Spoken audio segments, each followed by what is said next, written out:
2009 में फाइनली ये कंपनी एक रिपोर्ट फाइल करती है और उसमें बताती है कि एक्सप्लोरेशन कॉस्ट जो कि मोदी जी ने क्लेम करी थी 1500 करोड़, वो एक्चुअली 8465 करोड़ आएगी, यानी कि मोर देन 500 टाइम्स, यानी कि 5 गुना ज्यादा बढ़ गई कॉस्ट, उससे भी ज्यादा।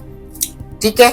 ऑल्सो इस कंपनी ने कहा कि 2 ट्रिलियन क्यूबिक फीट का गैस रिजर्व है। अब ये इंटरेस्टिंग है, मोदी जी ने कहा था 20 ट्रिलियन क्यूबिक फीट, यानी 90% कम बताया कंपनी ने कि 90% लेस रिजर्व है, और मोदी जी ने 20 ट्रिलियन क्यूबिक फीट बोला था।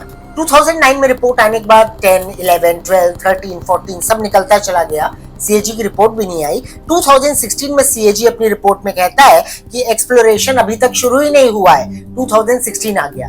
2007 में कंपनी कमर्शियल गैस प्रोड्यूस करने वाली थी, उसने एक्सप्लोरेशन तक नहीं स्टार्ट किया है 2016 तक।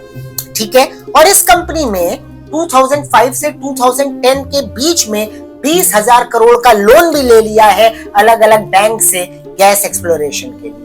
साथ ही साथ 2005 से 2010 के बीच में इस कंपनी ने 11 गैस ब्लॉक खरीदे ऑस्ट्रेलिया, इजिप्ट, इंडोनेशिया और यमन में। बाद में इनको बेचना भी पड़ा क्योंकि ये लॉस मेकिंग थे।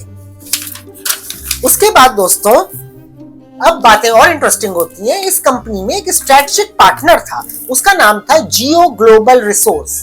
पर मजे की बात तो ये है कि ये जियो ग्लोबल रिसोर्स नाम की फर्म मोदी जी के अनाउंसमेंट के जस्ट 6 दिन पहले बनी थी। इस फर्म को कोई प्रायर एक्सपीरियंस नहीं था ऑयल एक्सप्लोरेशन का, ऐसा कोई भी, पर फिर भी ये स्ट्रेटेजिक पार्टनर था।